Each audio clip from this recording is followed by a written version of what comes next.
The Minnesota Vikings beat the Houston Oilers 23-17 in overtime. I'm Jim Donovan along with Bob Golick, and you're at the Oakland Coliseum. First quarter, no score. Oakland's had terrific field position so far in the first quarter. They haven't been able to put the ball in. They have it second down and 13. The ball is at the 20-yard line of Seattle. Kaufman is in the backfield now, the rookie out of Washington. And he'll get the carry with Glover, the tight end. A great block got him down to the 14-yard line. Did he lead him through the hole, Bob? That was a beautiful block by Glover coming around and making a shot. Now, this is an amazing fact right here. What you call the red zone, inside the 20-yard lines. The Raiders have been there 20 times and have scored 20 times. As you can see, 13 TDs, 7 field goals. And you see a lot of teams really have trouble down there. They try and change their attack. They do things different, and they come away empty. Not the Raiders. Third down and 6 for the Raiders. 3 wide receivers and 2 backs. Fenner's out of the backfield. Hostetler's going to get hit and sacked again. Second time today. Sinclair is in. The defensive end off the left side, Michael Sinclair. And for a team that just had no pass rush through the first 4 weeks, they found it today, Bob. Well, you'll see Sinclair at the bottom of it, just making a move on it, just hand slapping and coming around Skrupnik. I mean, very, no power at all to that. All he did was come up when Skrupnik reached out with his hands to make contact with Sinclair. He just did a little hand slap thing, knocked his hands down, boom, made the nice play. Jeff Jagger, his knee is okay. This is his first kick of the regular season. 36-yard field goal on the way. It's good, and the Raiders jump out to a 3-0 lead. You're watching the NFL on NBC. Well, in a preseason game against the New England Patriots, Jeff Jagger tore his posterior cruciate ligament. This his first points after coming back from that injury. Look at the excitement. He knows he's back.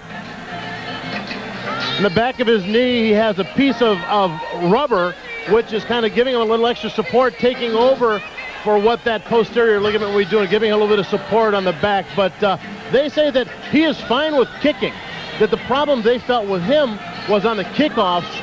After he kicked the ball running down, he actually retore it one of the times. So we're going to have to watch here and make sure that everything ends up all right. His 36-yard field goal has the Raiders in front. 3-0. Here's Steve Broussard with the run. Broussard on the return. Broussard to the 40. Midfield, 45-yard line. All the way back down in deep into Raider territory. You're watching the NFL on NBC.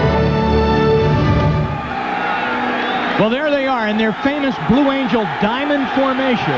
And it is Fleet Week here in the Bay Area this week, and the Blue Angels is performing. It scared me, Jim, yesterday. They went over the city, and I was like, what is that? Rick Meyer, best field position of the day for the Seahawks. He throws, and there's the rookie Joey Galloway. Good grab down to the Raider 31. First down Seattle. And Galloway, who has so much talent, can do so many things, Bob. He has been such a surprise. Obviously, you grab somebody because you know they got talent, but to come on so quickly and pick up everything so fast. Look at the route there, just the cutting and breaking against a great defender in Terry McDaniel. I was just going to say, that's a very, very good cornerback there in McDaniel. That's a first down, too, for the Seahawks. Blades is in motion. Movement by the Raiders. Meyer gets hit from behind. The ball is picked up. Here comes Anthony Smith. Smith high stepping it down the sidelines. He'll go into the end zone for a touchdown. Remember, there's a flag down. Well, the Seattle Seahawks better hope that is on the Raiders. You're going to see 91. Chester jump offsides. But now let's see. Now see, Atkins and some of these guys just stopped because they saw the flag. They thought the play wasn't going on. I don't know if there was a whistle. I think they're talking about it now. But very dangerous, and if it stands... 85 offense, fast started. There is no play. 5 yards, repeat first down. All right, here's what happened.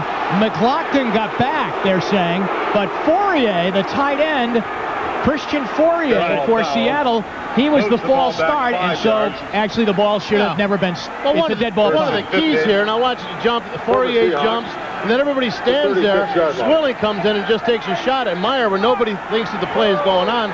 I don't know if there was a whistle or not. because none of the refs actually tried to stop anything, but they're saying it was a dead ball. Poirier, the rookie out of Colorado. And so the touchdown run by Smith, who I'm sure had to come out. I don't see him on the defensive lineup right now. He had to come out. He is on the Raider bench because he was just blowing down that sideline. He ran about 65 yards with the ball. Play clock is winding down on Rick Meyer. He gets the play off. Chris Warren. Howard Ballard tried to get him around the corner, and they get to the Raider 35-yard line. Well, great play by the Raider defense. Chris Warren, they're trying to utilize him, but that Raider defense knows that is somebody who they've been relying on the last couple of weeks. We talked, he's had about 250 yards in rushing over the last 2 weeks. But that Raider defense, Jim, they have gone totally, like a lot of teams have, to this aggressive one-gap style of defense. Steve Broussard replaces Warren now in the backfield. And it is 2nd and 14. Meyer throws to Broussard. He had to go up and get it, and then he's brought down by Mike Jones. And the ball is inside the 35 down to the 33-yard line. That's going to do it here in the first quarter. And the Raiders lead by a score of 3-0 at the end of one quarter play here at the Oakland Coliseum. Second quarter coming up. This is the NFL on NBC. You know, we've talked about Joey Galloway and the instant impact he's had with this Seattle offense. And one of the reasons is that Brian Blades, the receiver on the other side, because of what he's done in the past, he's drawing a lot of double coverage. And Dennis Erickson told us, he pretty much explained that to us. There you see Brian Blades. He said that he doesn't expect Joey Galloway to be locked up one-on-one for too much longer with the production that he's getting. It's a 3rd and 12. Meyer rolls, just got away from the rush right there of Pat Swilling and unloads the ball incomplete down at the 10-yard line. They'll call on Rick Tootin to punt as Swilling has been in the backfield on Meyer's blind side all day. Well, Pat Swilling that time almost got a gift. Rick Meyer had a little short little sprint out. He almost rolled right into it. And the thing was that he was throwing against his body, so once he rolled that way, he had to actually turn his body to get the throw, giving Swilling a chance to get to him. But, you know, it's good to move a little bit in the pocket, but you got to be in control of your body. Tootin is in Oakland territory, standing back at his 47-yard line. Sends a knuckleball that hits inside the 5, and they almost run and get it. Diving in the end zone there to try and come up with the ball, but they couldn't get it. 3-0 Raiders. This is the NFL on NBC. Question to visit novelty stands throughout the Coliseum. I've got Pat Swilling on the sidelines, and he is not happy with himself, more than likely. You get in the pass rush on the outside against Atkins, and I think he's just feels like he should have got a little more pressure. And that's one of the reasons that this team is doing so well defensively. They're not settling for close. They want to make the big play. 1st and 10 at the Raider 20. Harvey Williams gets around one man. He got around Winston Moss, but he'll be lucky to get back. Let's go to New York right now. Greg Gumbel with this update. All right, Jim, for those who didn't see it, this is how it ended in overtime between the Oilers and the Vikings after Will Purer was intercepted. Robert Smith goes 20 yards for the game winner, 7:50 to play in the overtime session, and the Vikings come up a winner in overtime, 23-17, Jim. Thanks, Greg. Back here in Oakland. 2nd down and 10. Williams got nothing on that play. He was chased out by Winston Moss. The ball at the Raider 20. So they'll try the near side this time, and Winston Moss is there again. And they come up from the corner and make a nice play. Corey Harris, but Trace 55, Winston Moss, as he's made 2 fine plays. Yeah, Winston, you know, and we talk to these guys, and they love, these defensive coaches love Winston Moss. Not only does he bring the talent, the ability to come up and make a great, strong play in the run. He covers well. He plays great in man-to-man. But the one thing that they love about him, Greg McMackin especially, loves about this guy is that he's a veteran, and he has the experience and leadership, and all these guys are responding well to that leadership. It's 3rd and 9 for the Raiders.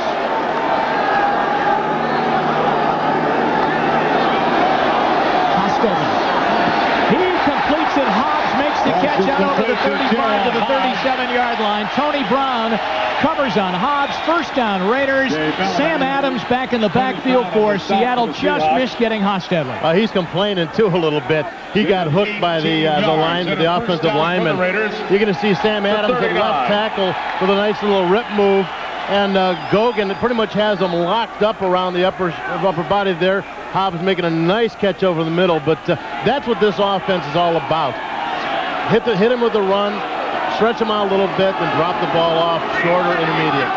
Just short of their own 40, the Raiders have a first down, and Harvey Williams is Hand out to Harvey Williams. Over the 40 to the 41, a short gain. Tackle made by Eugene Robinson by Harvey Williams. Harvey Williams has to be a running back that runs as high in the hole, Bob, as I've seen anybody. Yeah, he gets up there, and a lot of people have mentioned, especially when he came from Kansas City, that he runs very similar in style to Marcus Allen. Now, you don't want to say that to Harvey Williams because he doesn't like that very much. Williams. And he gets out to the 47-yard line. He is chased out there. By Antonio Edwards. Antonio Edwards and Eugene Robinson combine on the tackle. And it will be third down and short for the Raiders. Third and about 2. Raiders lead by a score of 3-0. They're going with a no huddle right now. They're right up to the line of scrimmage. This is the first time we've seen this afternoon, as they do not allow Seattle to get any new personnel on the field. This is the Harvey Williams series. He will be very close to the first down. Maybe that last lunge might have got it for him as he got knocked down. Tackle made by Corey Harris and Antonio Edwards. Very nice job by Corey Harris, but we'd be remiss in not pointing out Antonio Edwards moving back into the lineup again. Was injured early in the season, was replaced by Michael Sinclair. Brent Williams moved over to his spot, and so he's back in, coming off the injury and playing very well. Time for a measurement now, and you see the scores going by on this 6th Sunday of the NFL, and I am amazed at these Jacksonville Jaguars, who have won again. Break up the Jaguars. 2 weeks in a row now, they've been able to win. And today, they knocked off the Steelers. Well, Jim, we opened it up for them last week when we broadcast their game, and they tried to get us again this week. We said, hey, we got other responsibilities. Turns out they didn't need us.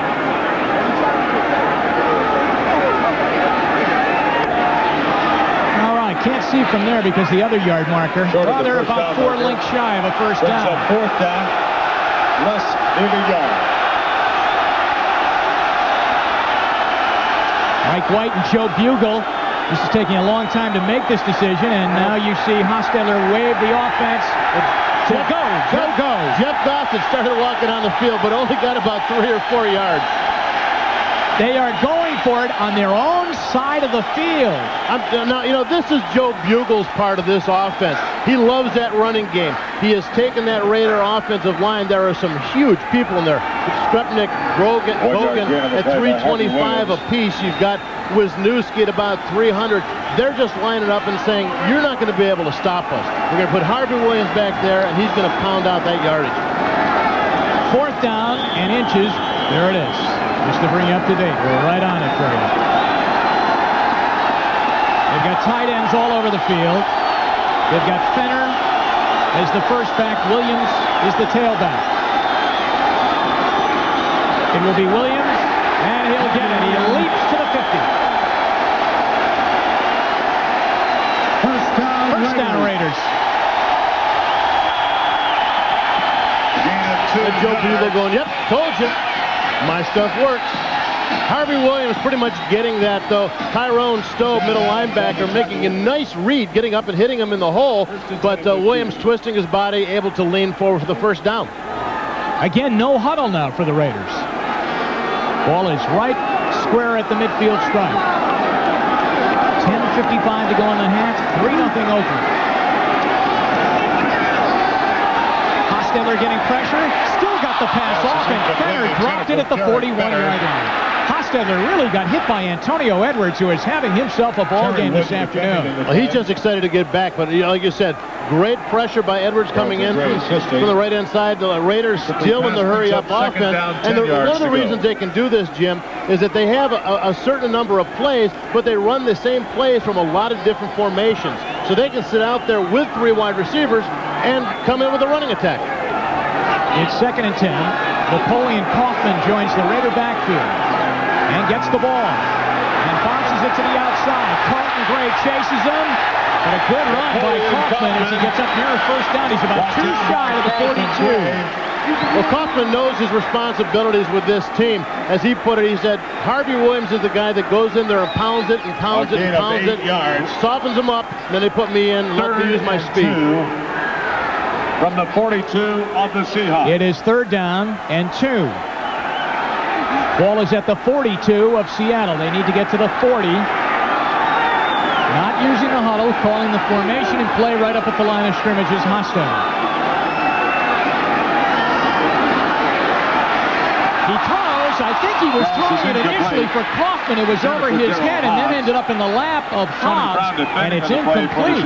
Something got fouled up there, and Hostetler is letting the rookie hear about it. Kaufman. Jeff Gossett. And the other guys go, no, it's okay. And you know, he's a young guy who's been called on to do a lot of things and learn a lot of things early. You see him, he pulled a little short in his route, and I think that's what Hostetler was upset about. He's saying, continue through there, keep going. I'll get the ball to you. Don't stop. Jeff Gossett to punt. Joey Galloway is deep for Seattle. Here's Gossett with that line drive corner kick again. And let's see where the official is going to mark this. He's going to say it got into the end zone, and they'll bring it out to the 20-yard line as Hostetler continues to talk it over. 3-0 Raiders. Welcome to the noisy Oakland Coliseum as the Raiders lead 3-0. 10-12 to go here in the first half. Seattle ball at their own 20. They go right back to the man that has been getting a lot of carries today, Chris Warren, and he'll get 2 or 3 out near the 23-yard line. Jerry Ball is on the stop. Bruce tripping him up. Well, they're just wearing him out right now, and you know, we talked about this too during the last commercial, Jim. Brian Blades, they haven't even looked his way. He has been a very prolific receiver for this team, but they haven't even looked at him yet tonight. Steve Smith joins Warren in the backfield. 2nd down and 8. Ballard looked like he moved kind of quick at the right tackle spot, 75 for Seattle. And I think this one's going to cost them 5 yards.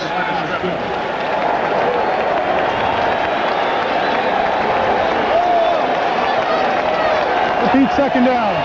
And you would expect that out of Howard, too. He's a veteran that's been around, who, you know, normally a guy who's been around the game for a while isn't going to allow a little bit of jumping or twitching by a defense draw you off.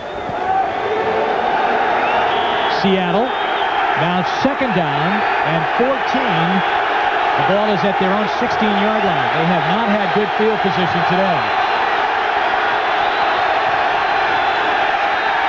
Meyer giving it a shot long for Warren down the field, and it is knocked away by Terry McDaniel as he was right there.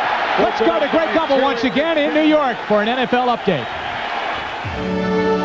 All right, Jim, at Pontiac, Barry Sanders having a heck of a day. His last time out, he had just 24 yards. He gets 75 on this one. His 2nd touchdown run of the day is worth 75 yards. The Detroit Lions on top of the Cleveland Browns in the 2nd quarter, 14-3, Jim.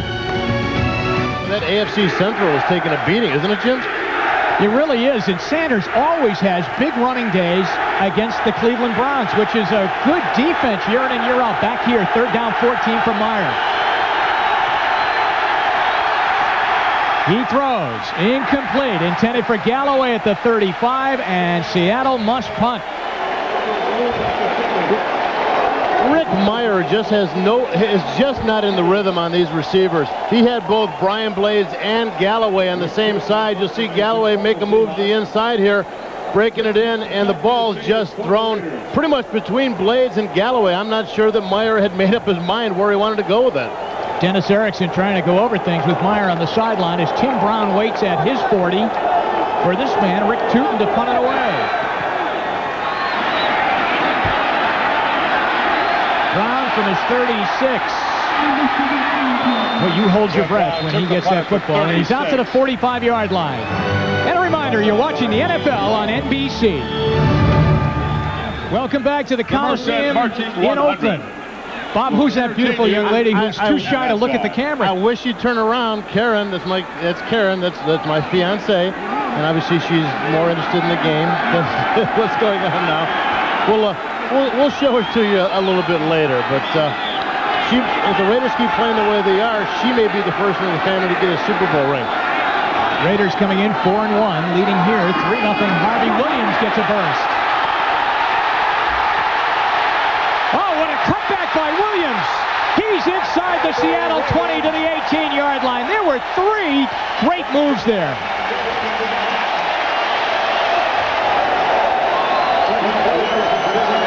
This guy is incredible. He just pounds it away and pounds it away. Look at his ability to read and make the quick cut. Getting chased here by Cortez Kennedy. And watch him make the little move here. Well, making a move on Cortez. In the hardest thing, but still his awareness of where players are, just incredible. This guy just goes out there and works every day. Eventually he's going to find it and he's going to make the big break. 37 yards for Williams, 3-0 Raiders. Oakland leads by a score of 3-0 over Seattle. Harvey Williams just ran for the longest play from scrimmage this year, rushing for the Raiders. His numbers on the day, that running play was 37 yards. And it's Oakland 1st and 10 inside the 20 of Seattle. Hostetler throws. Hobbs to the 9.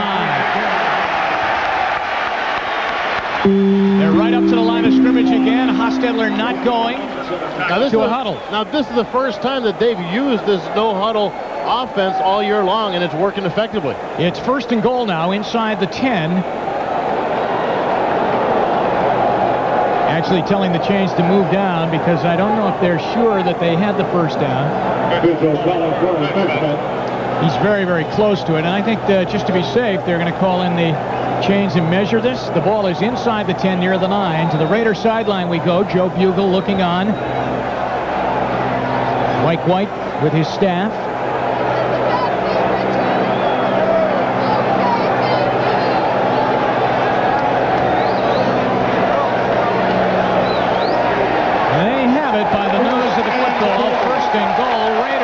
But Bob, you get the impression that Seattle's bend but not break defense, they've had an awful lot of pressure put on them because their offense has done nothing, and the Raiders have had great field position. Well, before Harvey's run, we were about to make a comment on what a good job the Seattle defense has done because they've been on the field for a long time. Just obviously, they've been on just a little bit too long. 1st and goal at the 9. Hostetler, end zone for Tim Brown, and getting his hand in there to knock it away was Corey Harris. Great play by Harris. He just had great position on Tim Brown and made a nice play. You're going to see him break underneath with Tim. Perfect position, great awareness of where Timmy's body was. Good play by Corey Harris. Harris has made a good play earlier in the game. Carlton Gray made a good play. The Seattle corners have reacted well to the Raiders' speed at wide receiver. 2nd and goal. They'll run it. Harvey Williams, and Cortez Kennedy gets him and brings him down near the 7. And it's 3rd and goal. Well, he's the guy. We talked about this attack defense, in the one-gap style defense. What they're doing is, on the snap of the ball, they're hitting the gap, getting as much penetration upfield as they can. You see at that time, Cortez about a yard and a half in the backfield, making a nice play. Well, they are going to huddle now for the first time in this current series as Seattle rushed to get players back in and get the right personnel in. And I'm wondering if the Seahawks might need a timeout right now. No? Yes, they do. They do need a timeout because they were completely disheveled, and a smart move by Winston Moss to call the timeout for a big play. So the Raiders will have it 3rd down and goal. You're watching the NFL on NBC. Here's the story here in Oakland. Raiders lead 3-0. 3rd down and goal. Ball is at the 6. Seattle had to use another timeout. They have 1 left. The Raiders have them all. 7:26 to go in the half. Harvey Williams, the lone back in the backfield for the Oakland Raiders. Hostetler throws for Glover. He juggles it and cannot hang on. The ball was looped up there, and coming in to knock it away was Raphael Robinson. There's a flag down, and it's going against the Raiders anyway.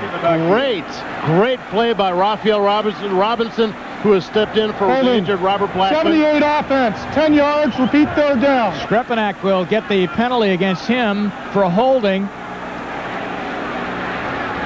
Seattle is discussing right now, do they want the penalty or just let them kick the field goal? I'd let them kick the field goal. Kick the field goal. Yeah. There you go. Penalty was offensive holding on 78. Yeah, because this defense has been called on to do a lot today since the Seattle offense hasn't been able to get anything going. You're going to see here, Glover on the top of your screen is going to make a cut to the inside. Now, Raphael Robinson making a break late. There you can see the holding there on Skrepanak. Spot at the 14, 24-yard field goal for Jagger, and he lays it through there. His second of the day. He's 2 for 2, but the Raiders could have so many more points. They lead it by a score of 6-0. You're watching the NFL on NBC. Rick Meyer on the sidelines getting ready to go back out and try and get some kind of offense going for the Seattle Seahawks. Because I'll tell you what, they've got to do more, Jim, than give the ball to Chris Warren. They've got the tools, they've got Galloway, they've got Blades. They've got to open up this offense, or that Seattle defense is just going to get worn down. And face it, that's what the Raiders have been doing to teams the last couple weeks. They beat them and they beat on them until they wear them down. It's been a nice comeback for Jeff Jagger today. 2 for 2. Kicking field goals. Ball is coming down. Steve Broussard takes it inside his 5. Good coverage as they get down there. The coverage made by Eric Ball, and he makes the tackle. Let's see if Meyer can get the Seahawks going. Their defense has kept them in the game. That's Steve Smith in motion. And there is Brian Blades for his first catch of the day at the 27-yard line. They're going to give him a nice spot down to the 27. Very nice spot. And the play that I don't think he ever got to the 27. Yeah, the ref was standing there anyway. But you know, a play that you see the Raiders use quite a bit with Tim Brown. The Seahawks are going to try and utilize with Brian Blades, open up his part of this passing game. And a tough start for him because he's getting so much extra attention with a rookie wide receiver in the lineup, Galloway. Second down. And Warren breaks through an arm tackle, and he'll get the first down. In the backfield, he broke through the tackle attempt by Beekert and gets the first down. Well, you know, Greg Beekert is a guy that they've been very excited about with the Raiders. You know, one of the things that they've talked about in the Raider defense they've needed over the years has been a good linebacker core. When Beekert came in, everybody said, who? Then they drafted Rob Fredrickson to say a rookie. So, but these guys have been a big surprise for this Raider defense. They're playing very, very well.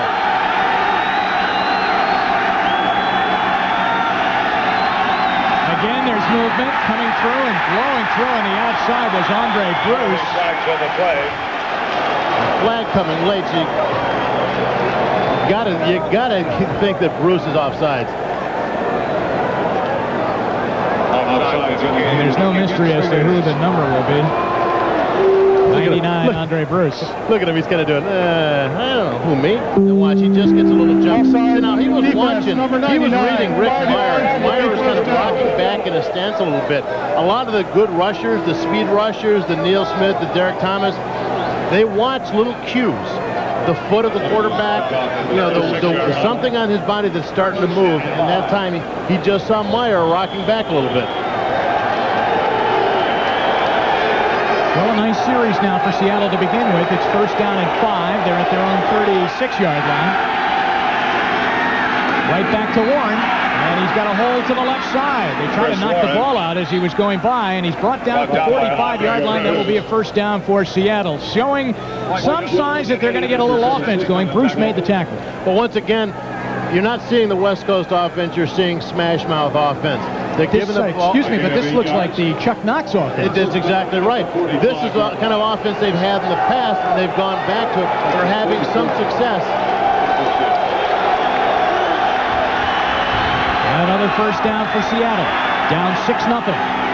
Warren, he is trapped in the backfield and brought down by Andre Bruce. Wow.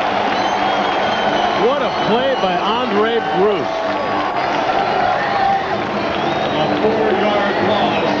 The loss takes them back to the 40-yard line. They'll lose 4. You can see Andre down at the bottom here just making a scoop game underneath Howard Ballard. Ballard is supposed to at least impede his progress a little bit, maybe cut him, go for his legs. Didn't even get him to flinch. Perhaps touch him. 22 yards on the day for Warren on 9 carries. Meyer must throw, and he gets hit as he throws, and it's incomplete, intended for Joey Galloway. His arm got hit when he was releasing as Chester McLaughlin got in there, and I think Meyer's kind of feeling claustrophobic back there in that pocket. Well, he's got to be, because they're bringing guys from all over the place. He's getting pressure in the middle. He's getting pressure from the outside. You see Chester coming up against Howard Ballard. He's going to get his hand up and get a little piece of the jersey, kind of impeding the movement of the arm. He didn't actually hit the arm. He got a hold of the jersey. And it's just shaking Rick Meyer up a little bit.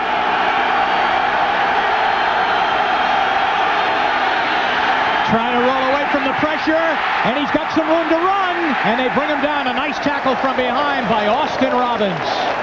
And they must punt again. Well, they were bringing everybody. They were blitzing a couple of guys, blitzing the corner. You're going to see here on the right side of your screen as he starts to roll out, he's going to roll right into the blitz. And then the linebackers see him popping through. They come up and make a fill. Luckily, Meyer was able to find a little opening, but they had everybody coming right in to the side he was doing the sprint out. Rick Tootin to punt again. Tim Brown to return back at his 17.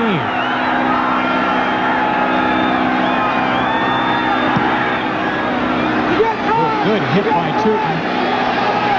Brown on his fingertips slips and falls. He lost his footing at the 16-yard line, and that's where he goes down.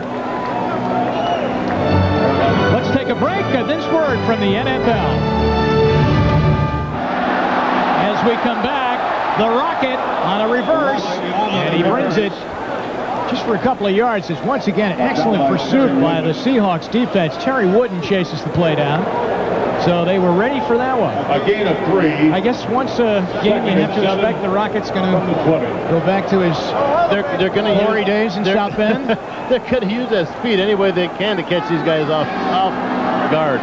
2nd down 7. And Hostetler lays it out there. Ball is caught. It's out over the 25 to the 27-yard line.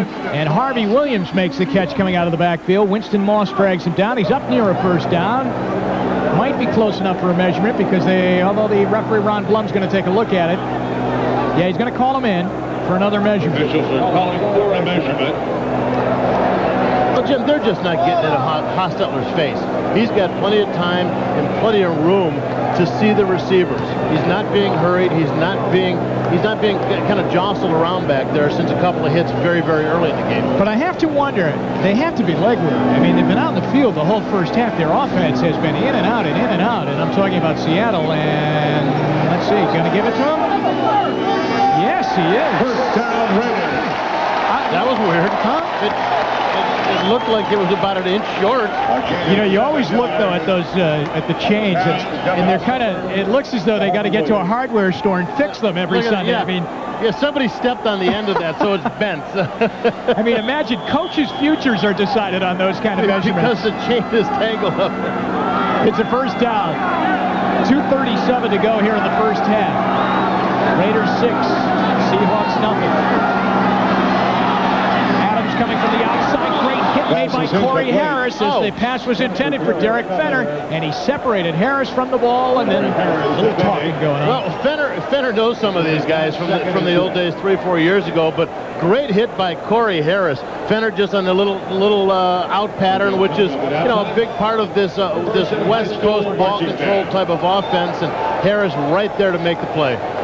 Again, the Raiders, as they have throughout this second quarter, have gone no huddle. And they are 2nd and 10. The ball is at their own 27-yard line.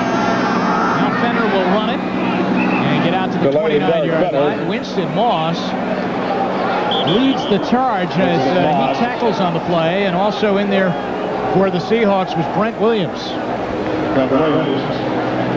Coming down near the 2-minute warning, and the Raiders seem as very content to let it go down to 2 minutes, not use the timeout, and go over to the bench and talk it over and try and get some final points here in the first half.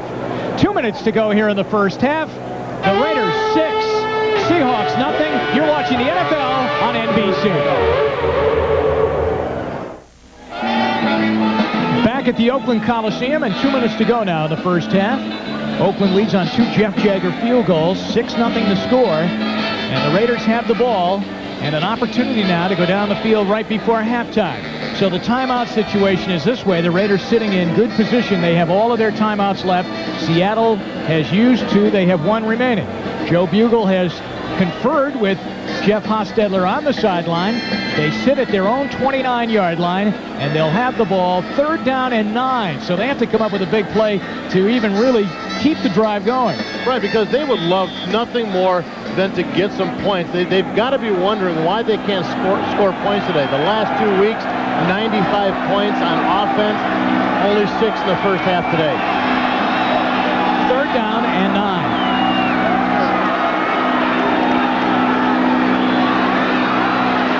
Hostetler buys himself a lot of time, looking, throws, trying to get Tim Brown cutting across the middle of the field, but he didn't get there in time. And Hostetler and the Raiders, they can have as many timeouts as they want right now. It's not going to do them any good. They couldn't get the first down. Yeah, there was he just kind of rolled out of the pocket a little bit, looking for a little time, getting away from some of the defenders.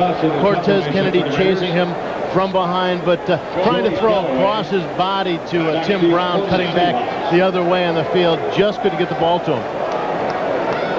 Jeff Gossett to punt again. And Joey Galloway waits for the Seahawks. Backs him up to his 19.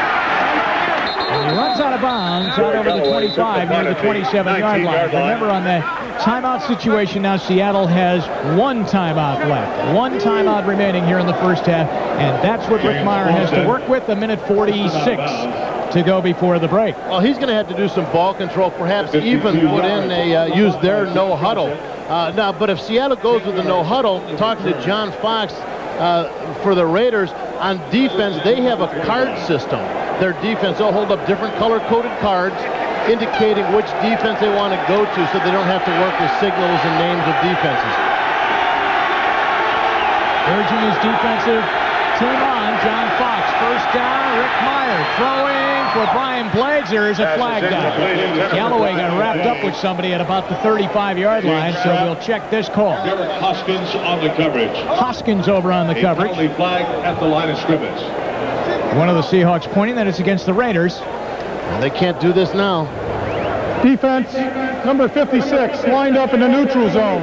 5 yards, repeat first down. So just Pat Swilling trying to get a jump on the offense, getting upfield.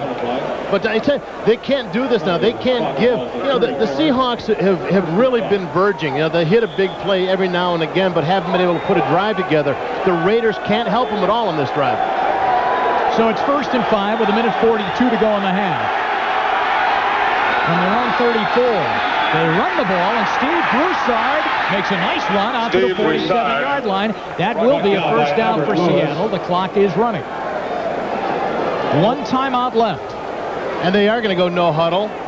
12-yard gain. 1st and 10 at the 46. Shotgun for Meyer.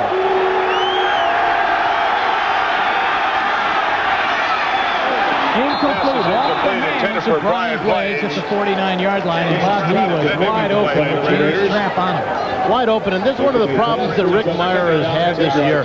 That he's just not getting the consistent throws. His rookie year, he came out and just awed everybody. But he's come back, and I think working with some new players, he just hasn't been able to get the timing down and the accuracy of his throw to these receivers. 2nd and 10. Meyer going to give it a long shot. He's got Galloway, but he throws it too far and threw it out of bounds. Galloway was working against Terry McDaniel, and at first had a step, and I think Galloway now wants to come off the field and get a blow as he waved to the sideline to get out of there. Well, I don't know if that was just inaccuracy of throw and letting it drift out of bounds, or Pat Swilling also had made a move underneath and got right into Rick Meyer's face as he let go. So I don't know if he's being affected by the rush up front, because a lot of guys are getting close and getting a hand on it. with 1:10 to go in the half. 3rd down and 10 to keep it going for Seattle. Now he's being pressured, gets away, and missed a man again, open right at the 42-yard line. James McKnight was wide open at the Raider 41. There's a flag down. Usually when a quarterback's running around like that, maybe someone held trying to give him some protection. Or they got a man downfield. There's a penalty flag in the play.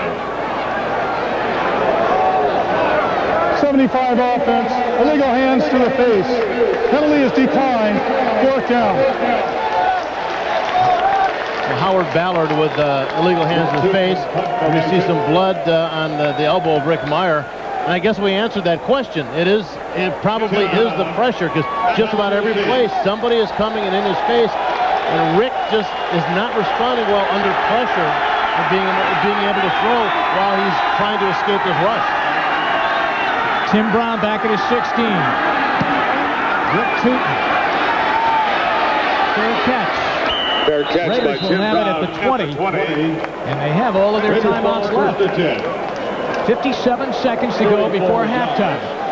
Raiders 6, Seattle nothing. 57 seconds remaining in the first half. Jeff Hostetler to the Raider huddle with 3 timeouts. The Raiders lead 6-0. You know, Jim, this Raider offense is exactly the type of offense you need right now.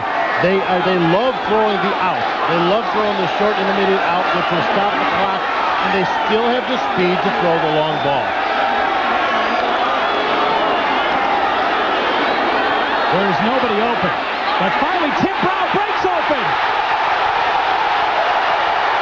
He got by Eugene Robinson. He's got one man to beat. Touchdown, Raiders!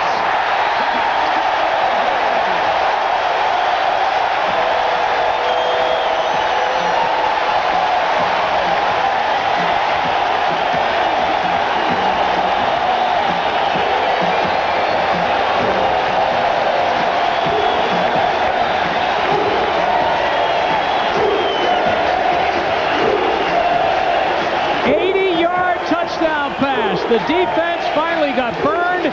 Tim Brown, there was so much traffic, Bob, where he caught the ball. Once he broke through that traffic, he had 50 yards. Eugene Robinson missed a tackle down in Seattle territory. Then he outran Carlton Gray to the pylon and into the end zone. Jagger's point after is good, and the Raiders score with 44 seconds left. It just took 13 seconds. Now, this is the one thing about Tim Brown. We always saw him catching the long ball in years past, but one of the things about Tim Brown now is no matter where he's caught the ball, he always runs well. Watch him separate from the receiver, make the catch, but his running ability after the catch is what makes him an outstanding receiver. Now watch Robinson here, open field. Yeah, you know, I don't care who you are.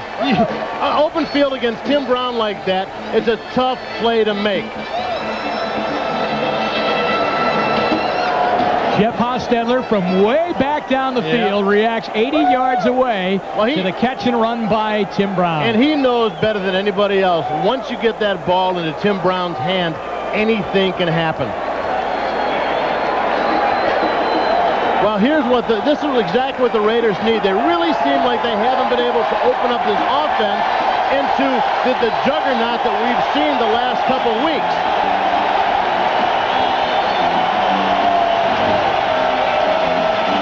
Tim Brown, a couple of records on that play. Tim Brown's longest touchdown pass and run, 80 yards. Hostetler's longest as a Raider. For a short pass, that was it will count as a long one. Jagger kicks off. Steve Broussard. He kicks it short. Corey Harris runs up and makes the grab, and he got torn down at the 27-yard line. There is Tim Brown. Last year, the Seahawks suffered through a 6-10 season, but they were on their way to a sweep of these Raiders until late in the fourth quarter of their game in the Kingdome at Seattle. Here's Hostetler. He hits Tim Brown on a 77-yard scoring play. It was the longest play from scrimmage for the Raiders last season. It gave them a 1-point win, 17-16. They went 3 yards better here this afternoon, 80 yards to Tim Brown. 40 seconds to go here in the first half. Steve Broussard on a run. Eddie Anderson brings him down at the 33-yard line. Brought down by Mike. So they are just content, I think, to run it out and try and regroup in the Seahawk locker room. Well, it's interesting that they would call a running play and then go no huddle. And it doesn't look like they're really trying to utilize the clock by running up the middle. Going to give it a shot long. He's got Galloway, and he sinks it in there. And a good grab by the rookie. He's to the Raider 40. And he's knocked out of bounds by the safety, Derek Hoskins. Galloway showing his speed, getting a step or two on Terry McDaniel, who breaks it to the outside. T-Mac kind of losing where Galloway was. Thank goodness for McDaniels that Hoskins was there to make the play. Big play down on the Raider 40, 15 seconds to go in the half. Meyer, he throws, and McKnight makes a terrific catch at the Raider 20. Remember, they have one timeout left, 8 seconds to go here in the first half. And they've used their last timeout. A gain of 21 yards. Well, for a guy who has been kind of off with his passes for most of the early game, what a great shot here. You're going to watch him. You're going to watch McKnight crossing right there in coverage. The ball thrown perfectly. Made him get up there and get the ball, but thrown between a couple of defenders. Great accuracy, great throw, and really nice catch. All right, now here's your dilemma. 8 seconds left. They're out of timeouts. I think you got to kick the field goal right now. You have to go right now, Bob. You cannot risk. You have to. There's no way that you're going to be able to. Even by putting the ball out of bounds, you risk not getting out and not getting any points. So Todd Peterson will come in for his first field goal attempt of the afternoon. Peterson on the year is 5 for 7. Tootin will hold for him. The ball is marked inside the 20 at the Raider 19-yard line. Seattle's offense, which slumbered through this first half, suddenly comes up with 2 big pass plays. One to Galloway, one to James McKnight. And incidentally, didn't McKnight make a nice catch to grab it away from the 2 Raider defenders and hold on to it? And Rick Meyer can at least go into the locker room knowing that the passing game suddenly started to work. And they're still only, right now, 13 points behind with a chance to get on the board. Right now, it looks like Rick Meyer is on the sidelines. Well, I'll tell you what, maybe one shot into the end zone, Bob, but it would have to be into the end zone. I think that's what they're going to do. They're going to change their minds during this timeout. Tootin comes off. Meyer's got the helmet back on. They're going to give one shot into the end zone with 8 seconds to go. They've got to be going for the end zone because right now, I mean, you're in Peterson's range. I mean, he can hit it from here. So they're not trying to get better field position. I think they just want to go and try and get the 6. They have added 2 seconds now. As you see, we are at 10 seconds to go here in the first half. And a gamble now by Seattle out of timeouts. First and 10 at the 19. The Raiders call a timeout. Timeout, Oakland. Timeout by the defensive unit of the Raiders just to make sure that they're all set and on the same working system together. Mike White has taken the headphones off, talking with Sergeant Rock, Floyd Peters, the defensive line coach here with the Raiders. Honest, that's his nickname, Sergeant Rock. Yeah. I like it. I did see him yesterday, or on Friday, and he really does look like Sergeant Rock. Well, what do you think about this gamble, Bob? Well, he's gotten some things done the last couple weeks, and I think that he feels they need to open up. They need to, first of all, they need points. They're down farther than they'd like to be at this point. He just figures if he can get a fire lit under this offense, and to light a fire, what you need to do is not only score points, but you need to have some successes. The completion of McKnight was something to really build and foster a little bit of confidence in Rick Meyer. And the ball to Galloway that he laid right in there on the sideline that had some length to it. Yeah, you put Galloway against Terry McDaniel and beat him by that much. Great throw. All right, remember, out of timeouts. 10 seconds to go in the half.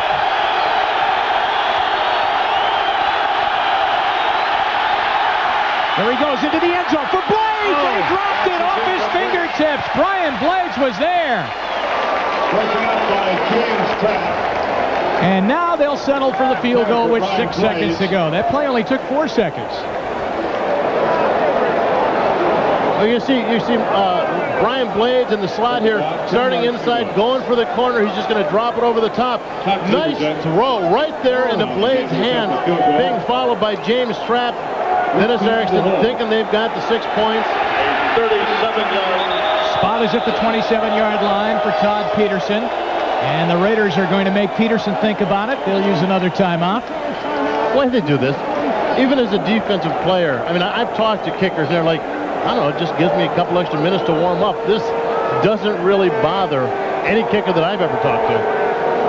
Now, last week when we were in the Astrodome in Houston, Jacksonville iced kicker Al Del Greco on the final just before a 52-yard attempt to try and win the game, and he did miss.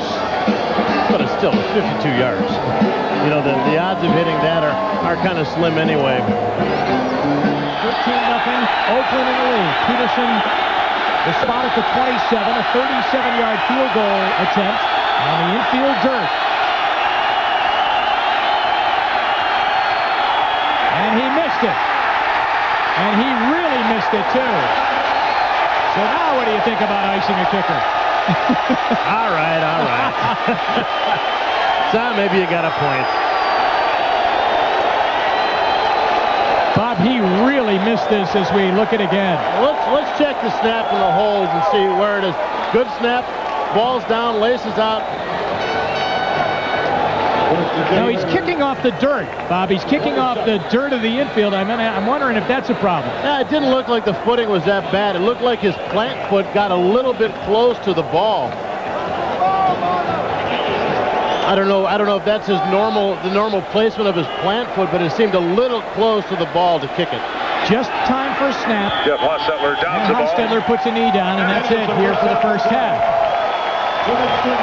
And at the end of the first half, 13-0, the Raiders lead over the Seattle Seahawks.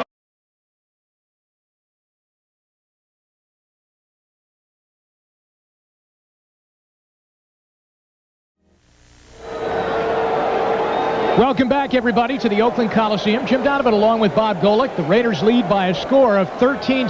The Coors Light halftime stats as we break down the numbers for you.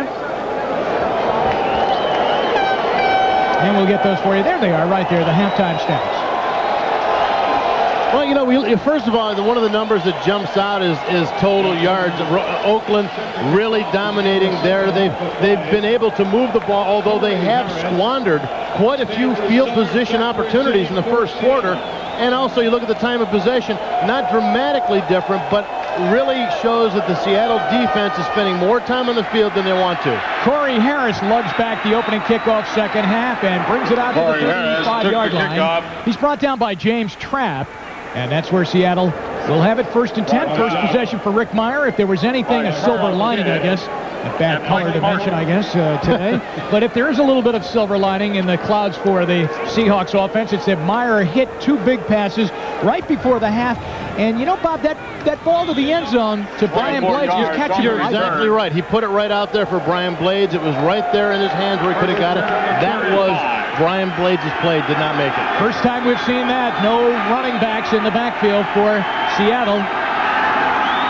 And Galloway catches it out near a first down. He goes to the 44-yard line. He's brought down by Terry McDaniel.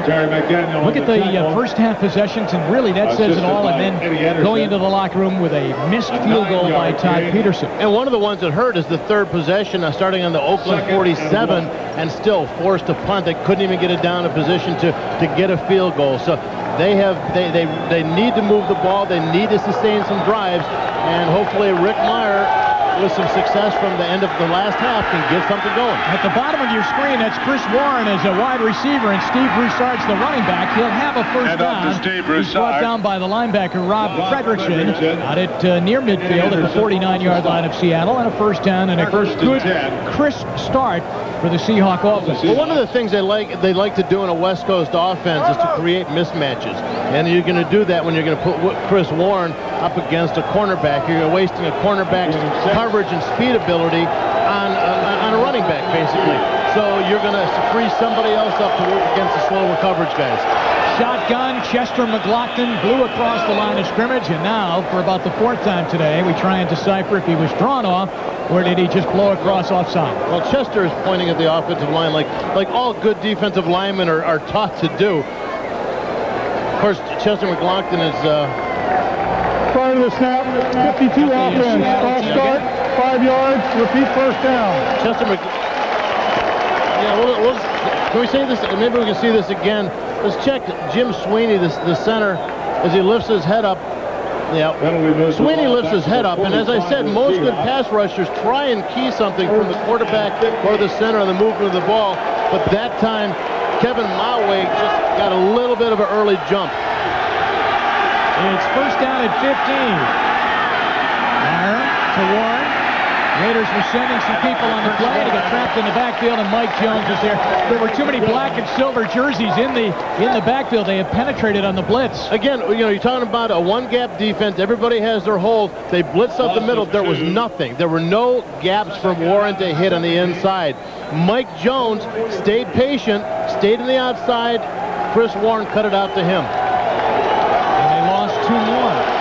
So just when it looks like they start to move again, 2 bad plays, a penalty, and a 2-yard loss. Meyer with a lot of time, throws up in the air, the catch is made.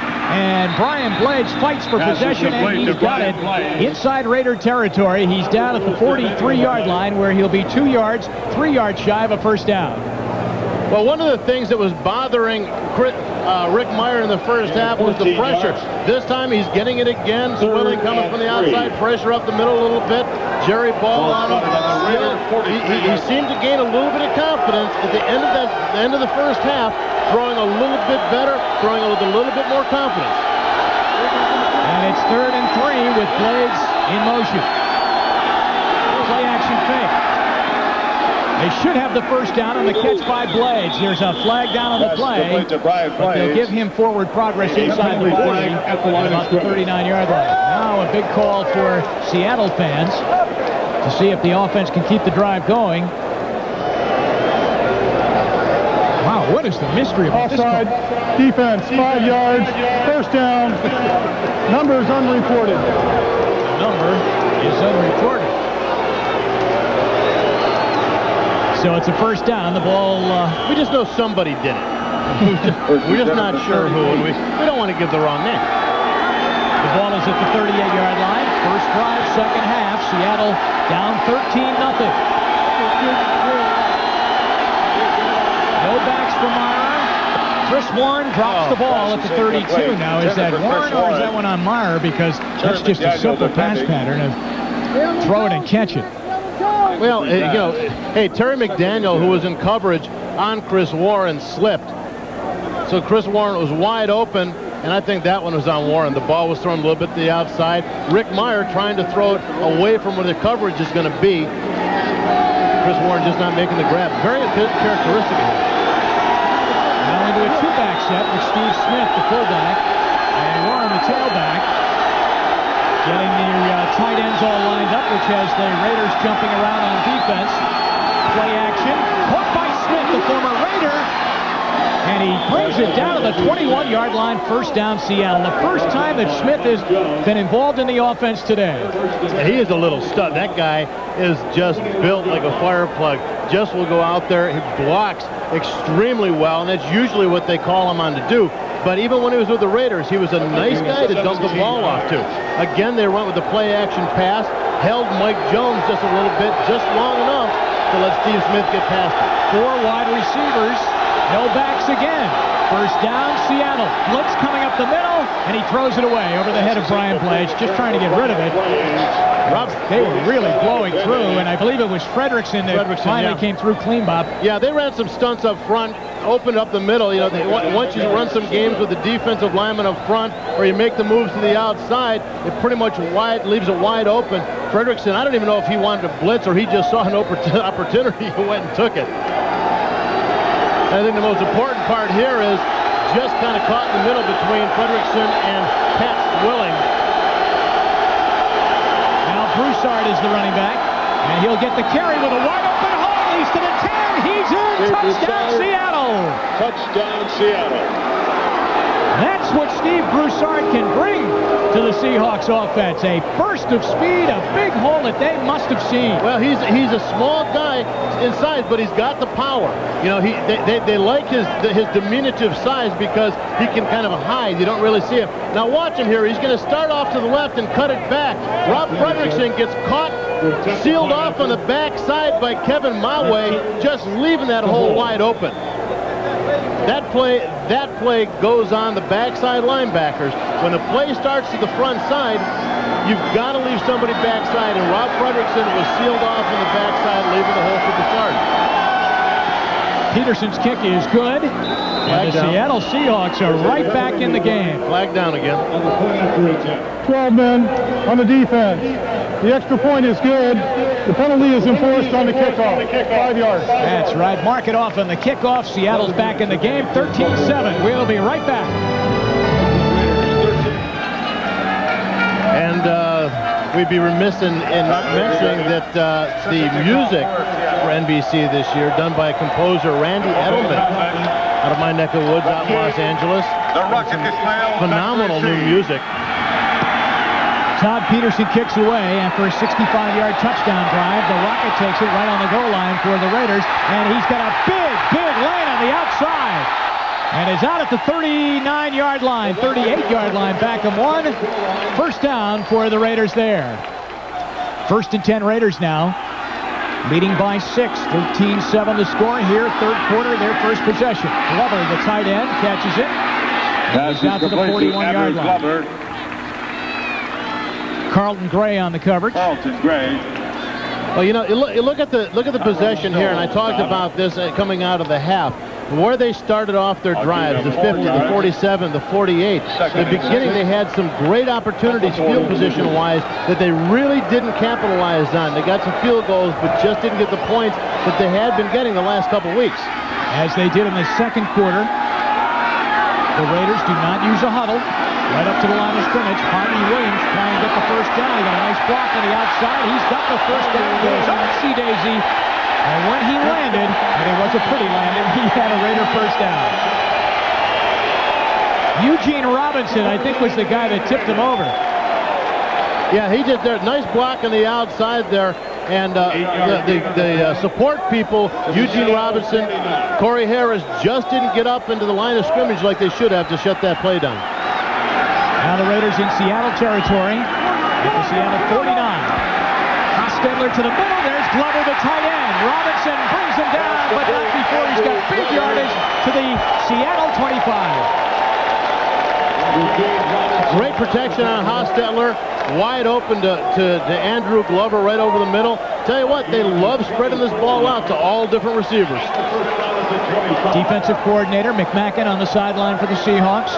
First down, 25-yard line now of Seattle. Plenty of time for Hostetler, looping it for Brown. Eugene Robinson was there to contest that play right at the goal line. Yeah, Corey Harris taking him down the sideline, but Eugene Robinson giving him coverage over the top. Great timing. You see it here breaking to the outside. Corey Harris following up at Eugene Robinson. Corey knows that he's got the coverage over the top. Eugene Robinson making a nice play on the ball. Again, no huddle. As you check the scores right now that have happened this afternoon and games that are still going on. And our score 13-7, Raiders. I'm telling you, Jim, this is very difficult for a defensive coach, defensive coordinator, when you're facing a team with multiple formations and multiple fronts. You're in a situation where you have to, in the no-huddle situation, you have to keep the same people on and try and mix in different coverages to cover the variety of that offense. It's a difficult job. Raiders complaining, I believe, a little bit about the clock.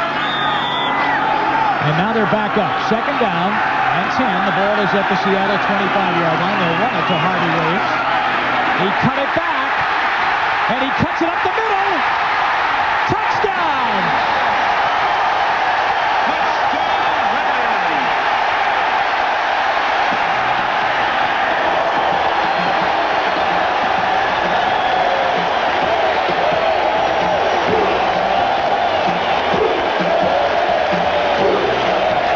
25-yard touchdown run by Harvey Williams. And the Raiders answer answer the Seattle touchdown. Wow, and they did that indeed. They brought it down with a nice mixture of offense. Beautiful drive for the Oakland Raiders. Jaeger for the extra point. Seahawks ran across the line of scrimmage too quickly on the outside. Harvey Williams, let's take a look at his 25-yard touchdown run, Bob. See, the Seattle defense, you're going to see over to the right side of your screen, really jammed up the point of attack. Winston Moss, everybody coming up, making a play. Coming back, now Carlton Gray looking for him to cut way back. Overplays it. Harvey Williams taking it up the middle and just powering his way in.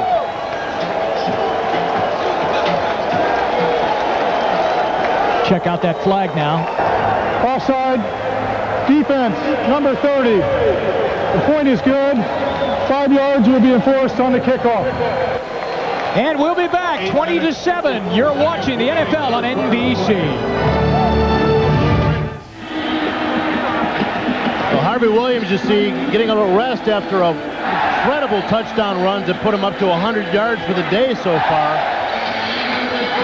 13 rushes, 100 yards, and 1 TD.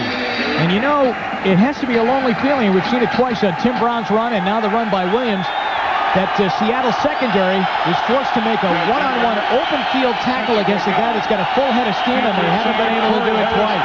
Jaeger kicks away. Broussard, who scored the Seattle touchdown, will take it from his own 5. There is no room on the sideline. He runs out of bounds. He got knocked down. Runs out of bounds at the 25-yard line. Over there to knock him out was James Trapp. Well, a great play like that. Let's take a look again. Now, the Seattle defense, over-enthusiastic. The backside backers overrunning, not sealing the backside. Wants a block here by Rocket Ishmael on Raphael Robinson. Right there, opens that middle up. Harvey Williams makes the cut back that way and just powers his way with a stiff arm through Eugene Robinson. Harvey Williams, yeah, used to do that as a Kansas City Chief at Arrowhead Stadium when he would score, and now taking that routine here to Oakland. Didn't he steal that from Neil Smith? Yeah, that's right. Neil Smith was the guy that used to give you the big Sultan of SWAT swing. Seahawks must answer again. They run the ball to Chris Warren, and Warren's out to the 29, brought down by Terry McDaniel, and Mike Jones actually tripped him up in the hole, and it will be second down. Well, Mike Jones, I talked to the defensive, a couple of players before the game. Fox, the defensive coordinator, also said that Mike Jones is probably the biggest surprise, or not the biggest surprise so much as the biggest thing that they love on that defense at linebacker. He has come out and played hard in the run, man to man. They love the way this kid is playing. Second and 7, wide open Warren for a first down. He slips through a couple of tackles. Eddie Anderson, the safety, brings him down. He's out to the 43. That's a first down for Seattle, and suddenly a game that had no points in it through most of the first half looks like it might be a shootout here in the second half. And also a game that had inconsistent offensive performance on both sides of the ball. Really starting to move the ball well.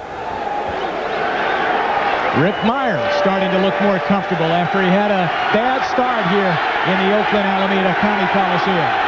First down. Warren runs off one hit.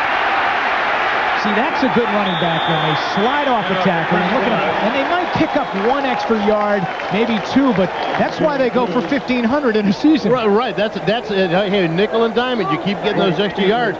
That time he went right up the middle. Mike Jones came up to make a hit, and Chris Warren just busted the tackle. You can see Mike come up to, and then he just broke that for the tackle of Beaker.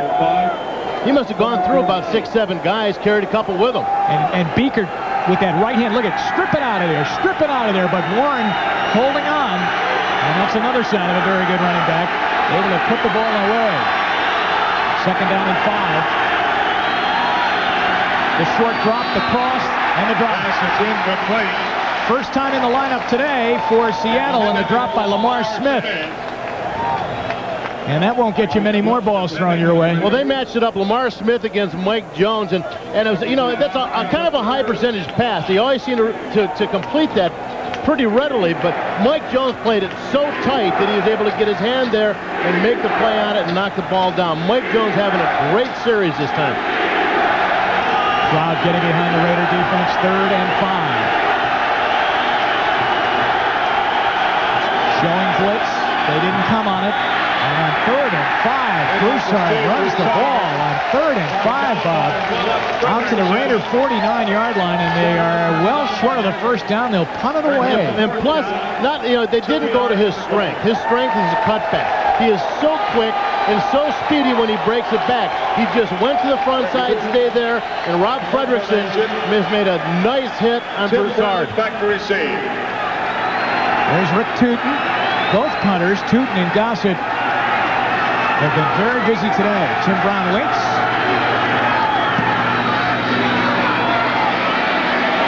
Brown lets the ball hit. And look at that. Great coverage down by James McKnight inside the 5, down near the 2-yard line. We'll be back to Oakland. You're watching the NFL on NBC. 6:07 to go here in the 3rd quarter at the Oakland Coliseum. The Raiders will have a long way to go, 98 yards away. Al Davis up in his box over there, the president of the general partner, which nobody can figure out what exactly that means.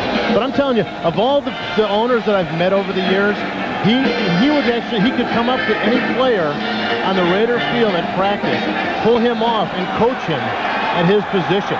He is that knowledgeable about the game of football. That's what makes him so unique amongst owners in this league. Hostetler from his own 2 now. Oh, a nice pocket for him. He's going to go long for James Jett. Incomplete at the 50. Give it a shot. Second time today he's gone to Jett. They've missed both times. Now, Davis this year is not at Raider practice every day? Well, with all the years, the 4 years that I was there, he was there every single day on the field, monitoring things, watching, making comments. But this year, a lot of people felt, well, with Mike White's offense, with Jim Fossil and Joe Bugle, were they going to be allowed to institute this new offense? Or would he put back his input into it? Well, to show his support and his belief and his confidence in these guys, he doesn't even go to practice as much as he did in the past. 2nd down and 10 after the incompletion, the long incompletion. And from their own 2. The Raiders look. Hobbs has it. Harris tackles him, but they get a first down, and the ball is out near the 13-yard line, out near the 14. Great catch by Hobbs. They've gone to him quite a bit today, with guys like Tim Brown and James Jett, and here we see Jim Fossil, the quarterback coach, but he also is the guy that's pretty much in charge of putting together the passing side of this Raider offense. So Davis might figure that things are in very good hands with the team of White and Bugle and Fossil. First down Raiders. Hostetler throws it short. That will be for virtually no gain at all. Terry Wooden is on the coverage of Andrew Glover, the tight end, after he makes the catch. As I don't know if initially when Hostetler pulled that ball back, if that's the guy he wanted to throw it to. It looked like he was looking to throw deep once again, because they still feel that that's a big part of their offense, the long game. But the short stuff has been so productive for them and has actually opened up the long game for them again. Harvey Williams gets the corner.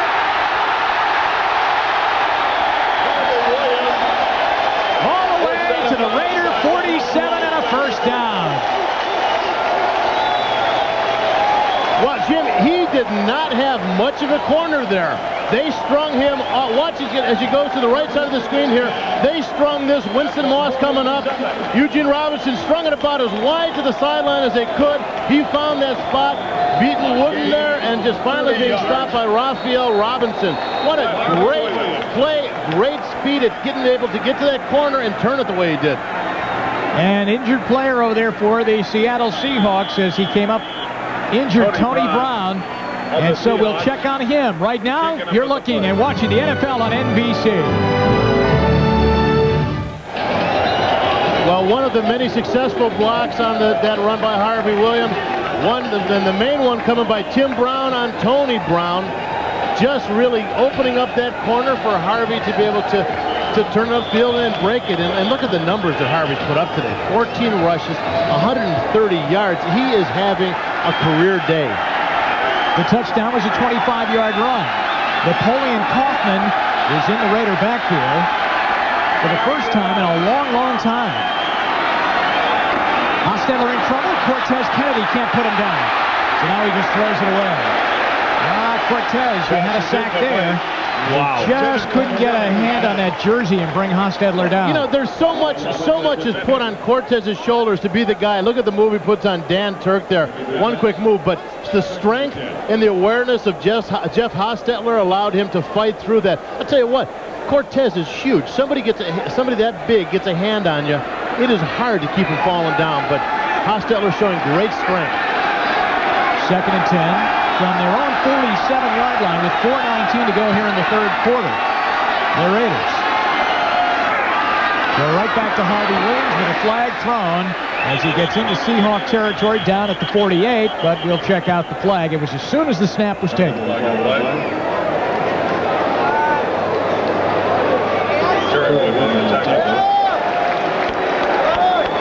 Well, they ran the old counter tray on that last play. 93 defense lined up in the neutral zone. Trent Williams offside on Seattle. You know, because Mike White actually told us, he said the run version of this offense is pretty much fashioned after the Redskins run game. So you would expect to see a lot of the counter tray OT. But today they've done the sprint draw. They've given the ball to Harvey Williams deep, let him find the hole, cut it back or bounce it out. 2nd down and 5. Hostetler making sure that his offensive linemen have people picked up, as you saw him pointing to the various linebackers coming up. And he rifles one to Brown. Same play he scored on. To the 23, 1st down Raiders.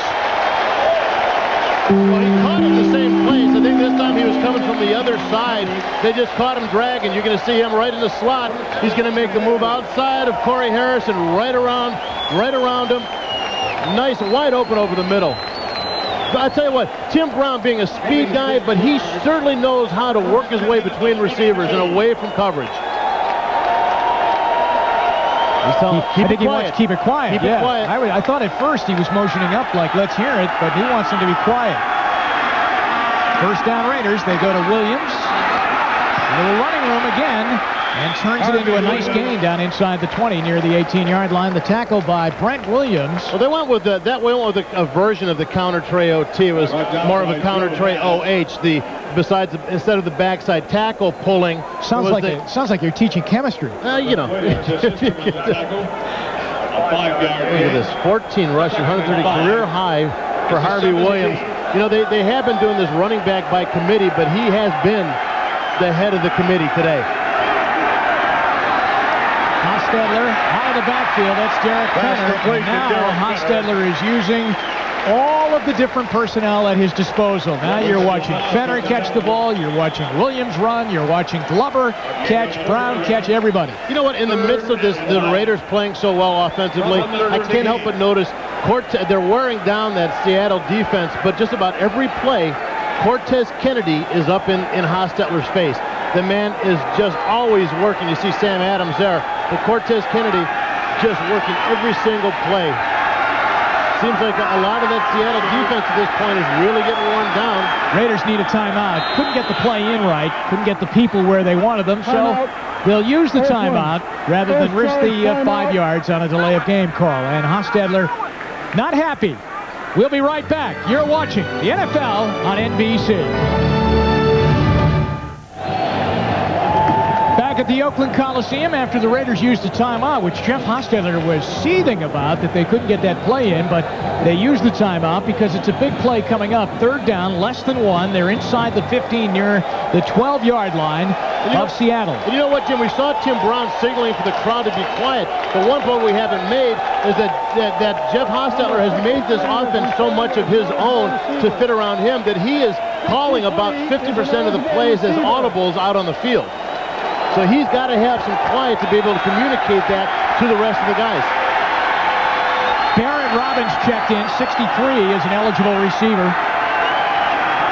They're going to go outside. Is Williams going to throw it? He is. He's got Glover wide open for a touchdown.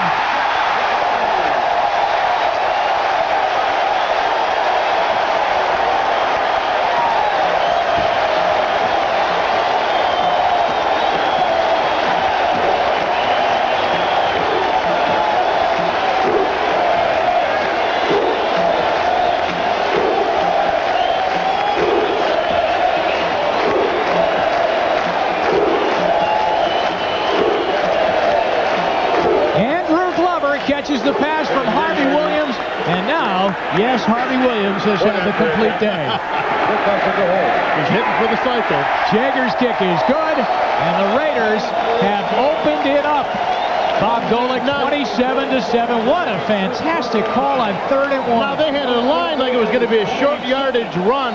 Watch Glover on the right side of your screen. Watch him on the ground, chopping the linebacker, pretending like he's down and out of the play. He gets up and just walks away from these guys.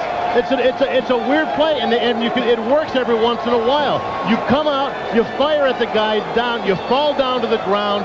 Everybody feels like, hey, he's on the ground, he's out of the play, and all of a sudden he's open, and Jeff Hostetler just can't believe that it worked. Look at the look at his face. He's saying, I couldn't throw it better myself. And that was a great throw. I mean, Glover did such a great job of what a day for this guy. Harvey Williams, over 100 yards rushing. Highest day rushing as a Raider. A 25-yard touchdown run, and now a touchdown pass. Jim Fossil upstairs, the man that probably triggered in that play from up top after they called that timeout. Andrew Glover doing a great job of selling it, though. That really made that. Sold the block well. Linebackers loosened up on him and wide open for Harvey. He had to be wide open. Harvey doesn't have the strongest arm in the world. Kind of lost it. Corey Harris. We'll have to wait and see. Maybe Harvey will be kicking field goals in the 4th quarter. Corey Harris makes the catch at his own 5. And he runs it back to the 31-yard line where he's brought down by James Folston, who does the chase and makes the tackle for the Raiders. Now, next Saturday at 4:30 p.m. Eastern, join us for Atlanta 1996. We're going to look at 4 new Olympic events being introduced at next summer's games. They are mountain biking, beach volleyball, women's softball, and women's soccer. And that's all next Saturday on NBC. Beach volleyball. I could do that. Do you do that during the week? Well, Jim, I can't jump and get both feet off the ground on concrete. You should see me in sand. 1st and 10, ball is out over the 30. Seattle now down 27-7, and Myers got to go up top a lot. He got hit as he threw. That's going to be picked off. It's McDaniel, and he's at the midfield stripe. Pat Swilling. Pat Swilling made the hit. And Pat Swilling is standing down there with his arms up in the air. He was excited. Watch him come in the left side of your screen, making a nice underneath move, and boom, hitting Meyer, just the ball floating up in the air, not a receiver around. Terry McDaniel, who had 7 interceptions last year, 3 for TDs, right there to make the almost a punt return. Well, at 27-7, they know they've got to throw, so they're licking their chops. After the interception, illegal block, 54 on the return team, 10 yards. 1st down. Now, that was after the interception, the penalty on Beaker. What does he know? He's not a blocker. Yeah, but they just teed off. It looks like Meyer has an injured hand. Looks like he's really in some pain as he rocks over. Swilling made a very nice move out there on James Atkins, kind of spinning back underneath, coming with a clean shot on Meyer as he's throwing the ball. And I'm telling you, a sack is nice, but sometimes the most damaging thing is when that quarterback is all extended out throwing that ball and he starts taking shots like that. It does not, it really messes up the psyche. From their own 40, they'll let Napoleon Kaufman carry it. And he'll go to the 43-yard line. Back one more time now to the interception that McDaniel got, but watch the push and surge at the top of your screen. Top of the screen against Atkins. Watch him move outside, spin underneath, gets no help from Joyce as he just comes clean on Rick Meyer. And I tell you what, it's textbook underneath spin. Great move by Pat Swilling. He has been an incredible addition in the pass rush for this Raider defense. 2nd down for the Raiders, 7 to go. Hostetler with a pop and a bomb. He's got the rocket. Incomplete at the 20.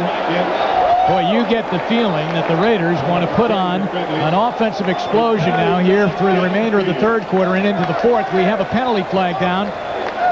And they got him as they interrupted the rocket on his pass. Well, it's not often you can outthrow the rocket. 26 on the defense. 5 yards, 1st down. Let's see if we can see. Carlton Gray gets hit. Gray, I don't know if we can see it here. He's going to throw it. See it coming to the left side of your screen. I don't know if we have the It probably was making contact early on, but after the 5-yard pushing at the line of scrimmage. So it's a first down, and the ball out at the 48-yard line of the Raiders. Kaufman. Boy, is he deep in the backfield? Is he a little bit deeper than Williams lines up on? I think he is. I mean, they really like, with this offense, they like to explore the talents of these guys. Kaufman is a little bit quicker, although it's hard to imagine anybody being quicker than what Harvey's been today. But Napoleon Kaufman, a little bit faster, a little bit quicker. But he's still, even though he's small, he's explosive. They want to give him the ball deep and let him find a hole. Clock winding down here in the third quarter. Inside 30 seconds now. 2nd and 9. Hostetler with plenty of time and wide open across the middle. Catch is made by Jet. First down. Raiders at the Seattle 29-yard line with Eugene Robinson coming up and making the tackle. And that's going to do it for the third quarter play. The Raiders have exploded. After 3 quarters, 27-7, Oakland. And we'll be right back to the Oakland Coliseum after these messages from your local station. We're back ready to go for the fourth quarter here at the Oakland Coliseum. And there's the breakdown of how they've gone through 3 quarters of play. As you can see, Raiders started out slowly. Better second quarter, big third quarter. Seattle's lone touchdown coming in the third quarter on a Steve Broussard touchdown run. It's a first down for the Raiders at the Seattle 29. First play, fourth quarter. Napoleon Kaufman trapped in the backfield. Raphael Robinson came up from the secondary spot, smelled that play, and throws Kaufman for a loss. Boy, did he ever smell that play. He just sensed that coming. You're going to see Kaufman start to the right side of your screen. Robinson, just look at him just coming. He knows it's coming. They knows that this guy is fast enough to get inside, and that's what he's going to try and do. But Robinson not giving him any kind of a corner to turn. Nice play by Raphael Robinson. No huddle again for the Raiders. Loss of 4 for Kaufman. Blitz coming. Tim Brown was looking for the ball. He obviously was the hot receiver. And Hostetler really didn't even get a chance to get it into his area. Well, Winston Moss on the top of your screen is set up for blitz and did come. But in sliding the line over to get him, they left Michael Sinclair wide open to get the shot, the late shot on Jeff Hostetler. Not late as in illegally late, but after the ball was thrown. So they were able to adjust the line and slide it to pick it up, but just left Sinclair wide open. It will set up a 3rd and 14 for the Raiders. And the play clock is down to 5. As the officials were a little slow spotting the ball. Now Hostetler throwing. Brown is wide open. Wow. With a flag down, he's got a first down at the 16. But remember, there is a flag down. I can't believe how much separation he had from Corey Harris. Harris just had to lose sight of him. It's against Seattle. 98 defense lined up in the neutral zone. That penalty is declined. First down. See Tim Brown giving some signals into Jeff Hostetler. Corey Harris moving off a little bit. Brown just totally taking advantage of the cushion that Corey Harris gave him. And it just pushed him off. Hey, got to respect the speed going deep. And when he made the break to the outside, Corey Harris just couldn't close. 17 yards for Brown and a first down at the 16 now of Seattle. Oakland ready to go in again. Hostetler checked one way. He goes the other for a touchdown. Kerry Cash.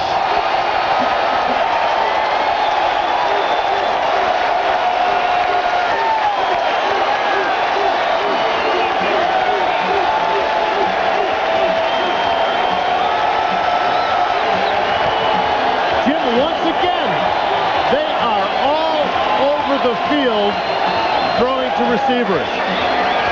Hostetler throwing looking to the one side, throwing to the middle. He's looking left, pumping a couple times and throws all the way back over to the right to Kerry Cash. Pulls it in. Actually, the ball seemed like it popped out, but his body had making contact with the ground is what forced the ball out. Kick is good. Kerry Cash catches the touchdown pass. You're watching the NFL on NBC. 7. The Oakland Raiders have done it all right here in the second half. Their offense has been amazing. Kerry Cash, the tight end, makes the catch of a Jeff Hostetler pass for yet another Raider touchdown. Steve Broussard will take the Jaeger kickoff for Seattle. And he slips through to the 32-yard line. Watch the touchdown pass again. You want to talk about mechanics, the mechanics of the progression. Watch him here. He's going to read Tim Brown in his first read. Glover is his second read. Both guys covered. Third read, thrown back to Cash over on the right-hand side. Perfect throw by Haas. Great. Obviously very excited, but you talk about the perfect mechanics of reading that progression of receivers. Tim Brown, number 1, Glover, number 2, both guys covered, boom, back to Cash. Cash and Glover now each have touchdown catches today, both tight ends. Here's the handoff to Chris Warren. Warren with running room. Warren, a good run. He's down inside Raider territory to the 46. Let's check in with the New York right now, and here's Greg Gumbel. Jones on the tackle. All right, Jim, in Miami, it's not quite over yet. Jim Harbaugh, for the second time today, hooks up with Floyd Turner. This one good for 47 yards. The Colts trail by a touchdown, 24-17, 4 minutes and change remaining at Joe Robbie Stadium, Jim. Thanks, Greg. Oakland leading here over Seattle, 34-7. And after a nice run by Chris Warren, Seahawks have the ball in Raider territory, and Warren will get more good running yardage. And he pushes forward down inside the 36, which should get him a first down. Now, we talked about what they're trying to do with this offense, how they're trying to open up and make it more like the West Coast style, which seems to be what the Raiders are doing, but they have had to go back to Chris Warren because that's what's working. Look at this guy, dirty, bloody, beat up, but just keeps working. He is without a doubt the most underrated running back in the NFL. You got to admire this guy's heart. He comes out for a rare time today. First down, Seattle. Look at McLaughlin come across that line of scrimmage as Meyer was checking off the play. Change of play. Meyer's going to go long. Incomplete. Intended for Brian Blades down inside the 5-yard line. Well, he looked over, and I guess he saw the Blades was lined up one-on-one or matched up one-on-one against Terry McDaniel, but the way Terry McDaniel's playing, why would you want to go there? I know Brian Blades is a great receiver, but you know when you're working up against Terry McDaniel, that is not a high percentage throw. And now they've gone a little bit away from Galloway. We haven't seen him throw to 84. Joey Galloway, he's at the bottom of your screen there on 2nd and 10. Rob Thomas checks in. He's inside Galloway as a wide receiver. Second down. Here's Meyer, and now they're going to go to Galloway. He comes back, and what a catch by Galloway for a touchdown!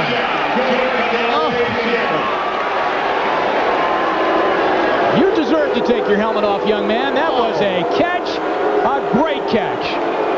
Watch Galloway on the outside here, working up against Albert Lewis. Just beats him down. But look at the awareness of what the ball is. He just totally wasn't even aware of Albert Lewis. All he knew is that he knew where the ball was going. He went up and got it. Great awareness, great raw. And the guy has done it all for a young guy coming in. Especially how many times you see these great wide receivers coming out of Ohio State.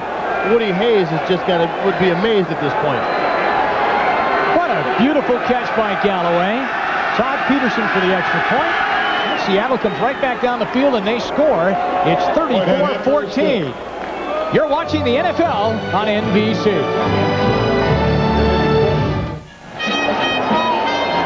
Well, we can't describe this. Just watch the talent and athleticism. Joey Galloway going up over Albert Lewis, and the determination to get to the goal line. And the amazing thing, Jim, he got up, put the ball down, and said, just like business as usual. A very mature young man. I am just spellbound by that catch, Bob. That was a great catch. 34-14. But look at his face, Jim. He knows that they're still losing. He can't even enjoy that. Oakland in the lead. Here's the rocket from his own 2. And Ismail will bring it out to the 24-yard line. The rocket from the 1-yard line. Jim Donovan along with Bob Golick here at the Oakland Coliseum. where it's been a great offensive show here in the second half. 11:57 to go in the fourth quarter. And the Oakland Raiders, 4-1, ready to claim victory number 5 here this afternoon. Put the pressure now on the Kansas City Chiefs to keep pace with them in the AFC West. The Chiefs play tomorrow night against San Diego. And Jeff Hostetler is just having a ball with this offense. Harvey Williams changes the direction of the play. He gets away from one tackle. There's a flag thrown in the direction of Ismail. To the 42. As he brought it out over the 40, but we'll check the call. Gene Robinson. Penalty flag at the end of the play. I think they're saying it. Ismail's saying that it's against Seattle, and it is. Well, it was a hold against Seattle. What an amazing run, though, for Harvey Williams. 21 defense, illegal hands to the face. 5 yards from the end of the run, first down. Let's see if we can see where this is. The bottom right part of your screen there, you're going to see Rocket. 18 yards on the run. There, yeah, see right there, grabbing the face mask. Penalty, first and 10. Rocket with a heck of a block. That was a great Man, block. he hit him. Raphael was just holding on, just got to fall down. And it's a first down to the 47 now. Harvey Williams again. Oh, he's just feeling good. I mean, he's making everybody miss on him. And Sam Adams converges over there to make the tackle along with Williams. Brent Williams there too. Sam Adams on the tackle. You know, I'll tell you what, we keep talking about Harvey Williams, but we also have to mention that front line, that offensive line for the Oakland Raiders, a big bunch of guys. They've had some injuries with Don Mosbar out. Our best wishes to him in his recovery from the eye injury that he had in the preseason. Gerald Perry out. They've really come together, and they're a big, strong, powerful group, and they're doing a great job here today.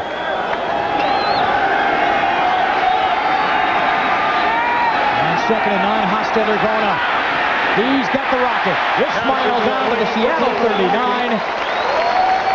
And that's another first down. Chip, the amazing thing about this offense, about Hostetler and the receivers is that the guy, he doesn't need that much room to complete it.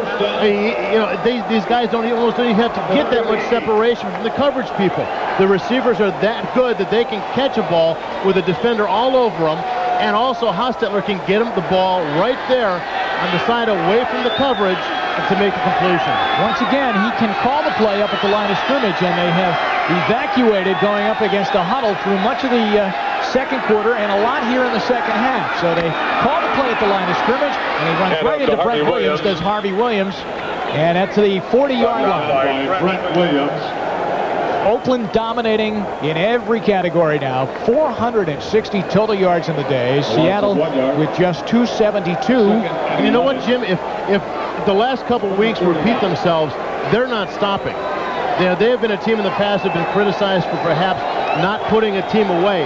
Well, the last 2 weeks, they have just piled up the points, and they keep moving the ball here today. They get another touchdown here. That would be 40 points or more for 3 consecutive weeks. Tim Brown is open. Hostetler threw the ball to a spot, and Brown turned around, and it was right there to the 26-yard line and a first down. You know, with the speed of the receivers, too, these defenders, Corey Harris just really respecting that, giving him a lot of cushion, and Tim Brown making the break. He knows exactly where the first down marker is, and Hostetler and Tim Brown have worked together so long that Haas knows that Tim will be there almost every single time he lays the ball out to an area. Again, no huddle. I don't think they need a huddle, because I think they could just play like touch football right now. They're just doing it so well. Here's Williams to the 19. Harvey Williams. You know, the cutback was there, but the thing we got to look at again, Rocket Ishmael had a block going on Carlton Gray. Once the back broke past him, he busted off of that and went in to make another block on Raphael Robinson. He is just out there, not getting the ball to his receiver that play, but knowing that he is going to go out there and do a lot of good things, even when he doesn't have the ball in his hands.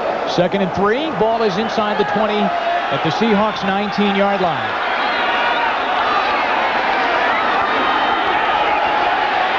Williams in the flat. And he ducks under a tackle this time. He got under Winston Moss and brings it down near the 11-yard line.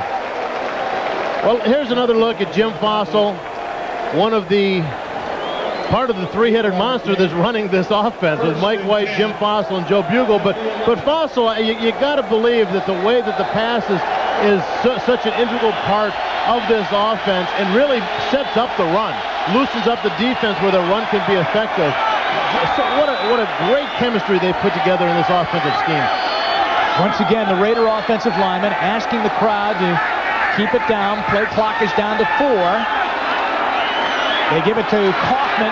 He's going to bounce it to the outside, back inside. Boy, that's exciting. Down to the 8-yard line. Carlton Bray hit him along with Eugene Robinson. The crowd was chanting because they want them in that end zone once again to go up over the 40-point mark. Jim, I'm telling you, it is difficult as a defense when a guy starts one direction. It's easy for a team to kind of pursue and defend one part of the field, half of the field if you know he's running one way. But if a guy like Williams or Kaufman has the ability to bounce it back that dramatically, you stretch that defense all over the field and opens up a lot of big holes. Once again, if they get a touchdown here, they'll be at 40 points again for 3 weeks in a row. Hostetler, all kinds of time. And he'll throw it into the seats. Pass is incomplete. And that's the only way he throws an incompleted pass. They're booing here because a fan couldn't hang on to the ball. And believe me, that's the only person wearing black and silver that hasn't hung on to the ball today. Well, you know, that fan hasn't had much time to work with Fossil and the rest of the guys on the timing of the routes. So what do you expect? Watch him again. He's right up in the runway here. He's going to come to the fence. He runs a nice route. And then he short-armed it, Bob. He did. He just didn't want to reach out for it. Probably had to set his pokes down real quick and just making his way back to the seat. It's 3rd and 7 for the Raiders. Inside the Seattle 10. He's going to scramble. He's not going to get out of there this time. That's Joe Nash that brings him down at the 10-yard line. Down by Joe Nash. And so they'll have to settle for 3. Well, he was flushed out by Antonio Edwards, who's come back in now, coming off an injury. You can see him working on the outside, making a nice inside move that we saw Swilling do before. Joe Nash on the line of scrimmage going to clean up. But good pressure up front. And I'll tell you what, when you've got the short field to work with, the secondary and the linebackers had nice coverage because Haas had nowhere to throw it. Edwards limps off again. Not a good sign. He's been nicked up so far this year. From the 18, a 28-yard field goal. Jagger is no good.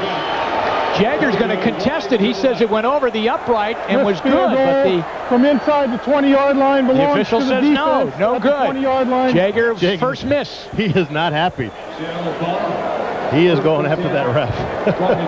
And they'll get the ball, Seattle will, at the 20-yard line. Jeff Jagger is not your shrinking violet at kicker. We'll be right back. This is the NFL on NBC. Back here in Oakland with 6:19 to go after the missed field goal by Jeff Jagger. It's 1st and 10 at the 20. And a good run by Steve Broussard, and he goes out to the 29-yard line. Rick Meyer throws across the middle to Brian Blades. Albert Lewis stepped in front, got his hand on it, and knocked it away incomplete. It was Lewis. I don't think you could say, it would be improper to say he got burned on the Galloway touchdown, wouldn't it? No, you know, on the Galloway touchdown, I think it was more Galloway's speed that, Albert Lewis really had to struggle to try and keep up with him. Didn't allow him to look back and focus on where the ball was coming and let Joey Galloway do all the work to get the reception. 3rd down, less than 1. Raiders were in fast on that play. No flag is down as Broussard will not get the first down. Pat Swilling. Eddie Anderson in the stop. Oh, they're just, that whole team, offensive and defensively, are just getting off now. They're coming up front, just hitting all the gaps, taking away any kind of a run lane. They're going to go for it. They're going for it on 4th down. You got to. What are you going to do at this point? You either got it or you got a chance to be worried about the Raiders scoring another touchdown? Well, it's not 4th and 1 now. It's about 4th and 3. Blades in motion. Meyer throws. Blades has it. That's a first down. And he's out to the 36 of Seattle, where he's brought down by Eddie Anderson. I'm very surprised that they haven't done more of this play. Just a quick slant. You can see him looking over to the right side of your screen. Just a quick slant into Blades. And Blades, you know, is probably their best, or has been in the past, been their best possession receiver. As you see the scores on your screen down in Miami, Indianapolis has tied that ball game up as Meyer is sacked. Andre Bruce got him.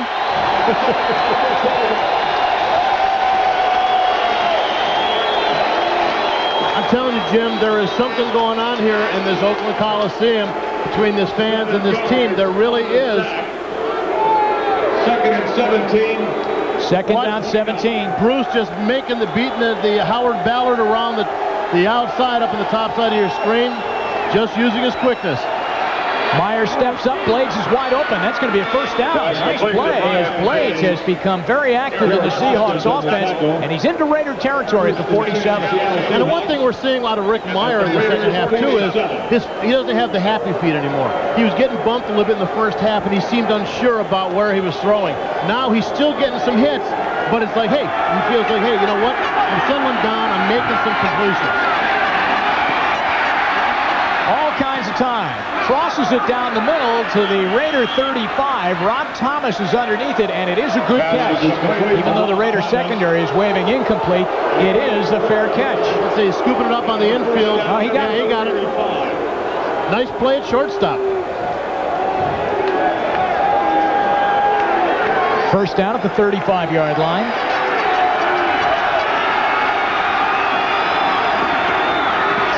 Meyer pumps another one in there, and it's Pass caught. complete to Brian Blades. James Well, I tell you, he is throwing into some coverage, too. There are some Raider defenders around there to make a play. Again, 8 yards. Second and 2. 8 yards on the play, making it second down and 2. Clock is running. 3 minutes and 14 seconds remaining here in the fourth quarter. Raiders by 20. Broussard will get a first down inside the Raider 25, down near the 24-yard line, brought down by Rob Fredrickson.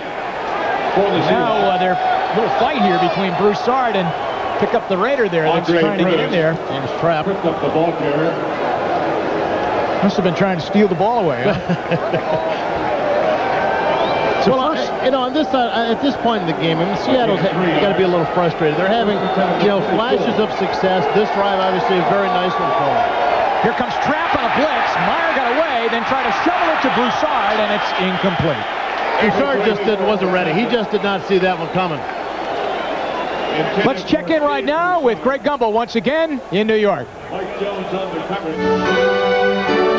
All right, Jim, in Miami, the Colts have come all the way back from a 24-3 halftime deficit. 3 TD passes by Jim Harbaugh. This one 21 yards to Aaron Bailey, and the extra point has them tied with Miami at 24-24, but the Dolphins have the ball in Indianapolis territory. Half a minute to play in regulation, Jim.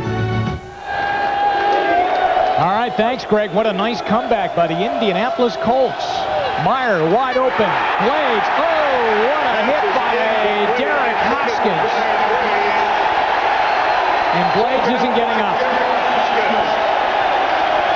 Jim, Blades has taken some hits on this drive. He's been pretty much throwing into coverage and taking a lot of shots. You're going to see Hoskins come up and just make a nice shot. We'll be back to the Coliseum. This is the NFL on NBC. Back in Oakland, Brian Blades, who took a big hit from Derek Hoskins, was a long time getting off the field, but got off under his own power. And here right now, it's 3rd and 10 for the Seahawks, trailing 34-14 with 2:29 to go in the ball game. Rick Meyer, with a flag down, is going to be tripped as he was running out of the pocket at the 24-yard line. But there is a flag down. While we check that call, we'll tell you that the Miami-Indianapolis game is headed to overtime.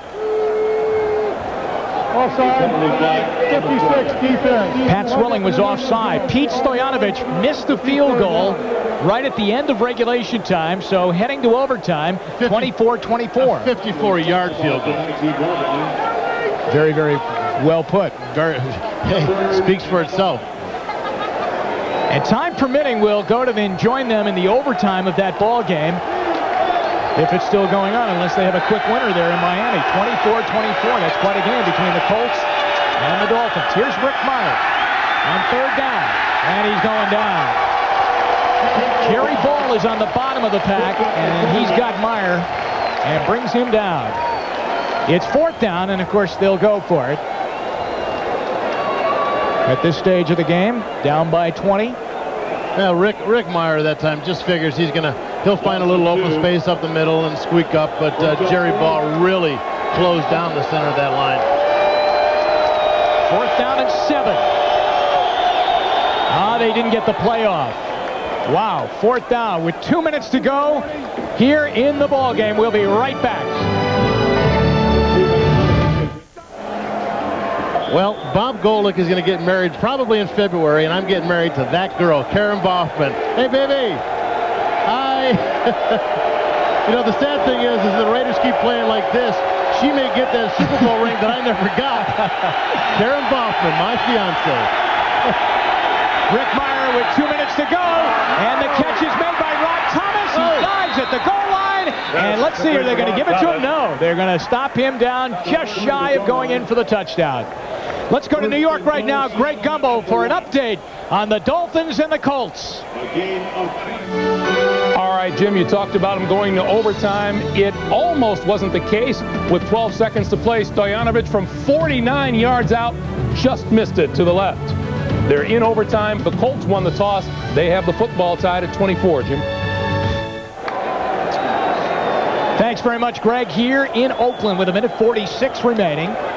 Eddie Anderson is shaken up on that last pass play to Rob Thomas. 34-14. The Raiders set to go to 5-1.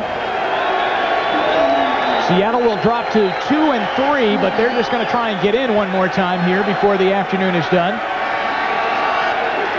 And the Raiders will remain undefeated here in Oakland. In overtime, and once again, time permitting, we'll send you along to the overtime of that great game between Indianapolis and Miami. Now in overtime at Joe Robbie Stadium, as the Raiders have this one well under control. Ball is inside the 1. It is 1st and goal after the Thomas catch. Meyer.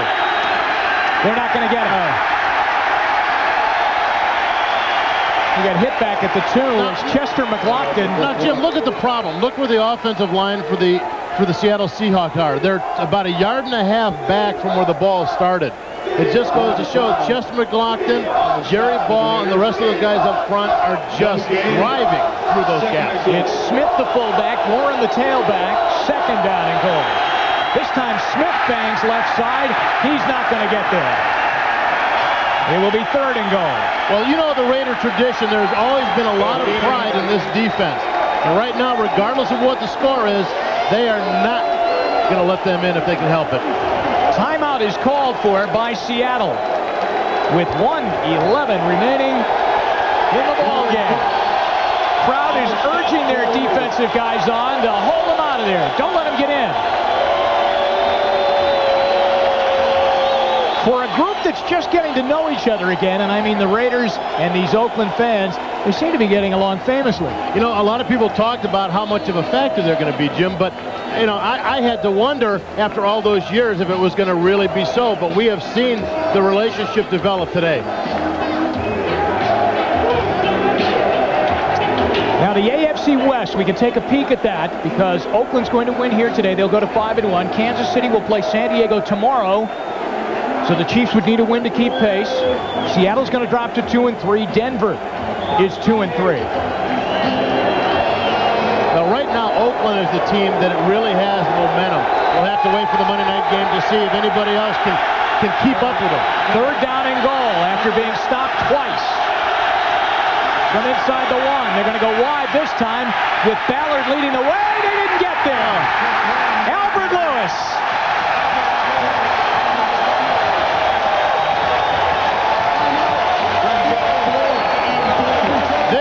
Just playing out of their heads right now. You know, there's something to be said. Once you got some success, look at the way these guys are attacking the line of scrimmage. Albert Lewis just filling up there 5 yards, 4 yards back in the backfield. Folston, Lewis making the big hit there. These guys are just playing great football, aggressive football. Aaron Wallace was the man that really first made the play turn in right into Albert Lewis, who then made the tackle. All right, here we go. Take a look at the upcoming games for the Raiders now. They'll play at Denver on the 16th, then Indianapolis, then they'll get their bye, and in November they'll play at Cincinnati, at the Giants, and Dallas on the 19th here. Wow, that will be a game. So Jim, looking at that schedule, the Denver game at Denver is always a rough one for them. So we'll have to see how that game develops. But the rest of the teams, until they get to Dallas, are for the way the Raiders are playing, are beatable. Although when they get to Dallas, it's going to be right after the 49er game, so there could be some attrition from that game. 4th and goal from inside the 5. Meyer, pressure, intercepted by Mike Jones.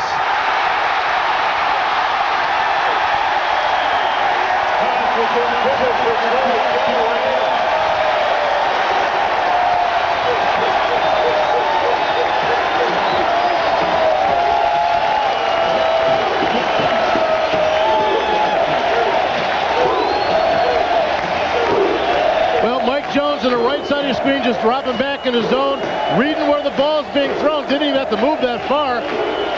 Ball thrown pretty much right to him. Mike Jones being a big factor all day, a lot of tackles. Rushed the quarterback a few times, made some plays in the backfield. They love him there in the Raider defense. He has been a big addition. The executive producer of NBC Sports, Tommy Roy. The coordinating producer of the NFL on NBC, John Feratsis. Today's game produced by Bill Bunnell, directed by Jeff Simon.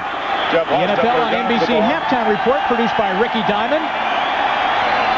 And we are inside 50 seconds, and the Raiders have done it today in all facets, Bob. And yes, they are very much for real in that AFC West. You're right, Jim. They're such a balanced team. We expected to see their running game develop. I don't know if anybody expected to see Harvey Williams explode the way that he did today. We are going to send you along to that overtime game at Joe Robbie Stadium in Miami. They are in overtime, the Colts and Dolphins. So hang in there, because that's going to be a great finish. As the Raiders are in victory formation, that will do it. They don't have to run another play. The game will end. The Raiders will win it by 20, 34-14. The Raiders will go to 5-1. Jeff Hostetler with a complete effort here today. He had big plays, and in the second half, he was red hot. Jim, early on, they had some field position, and they weren't able to capitalize, but we watched them develop as a team. They warmed up, and Jeff Hostetler hit everybody. He was throwing short. He was dropping them to the backs. He was throwing long. Dump the touchdown pass to Tim Brown. Amazing. The thing that was that I enjoyed watching so much, the other wide receivers making the blocks for Tim Brown. Now, once again, the final score. The Raiders win at 34-14.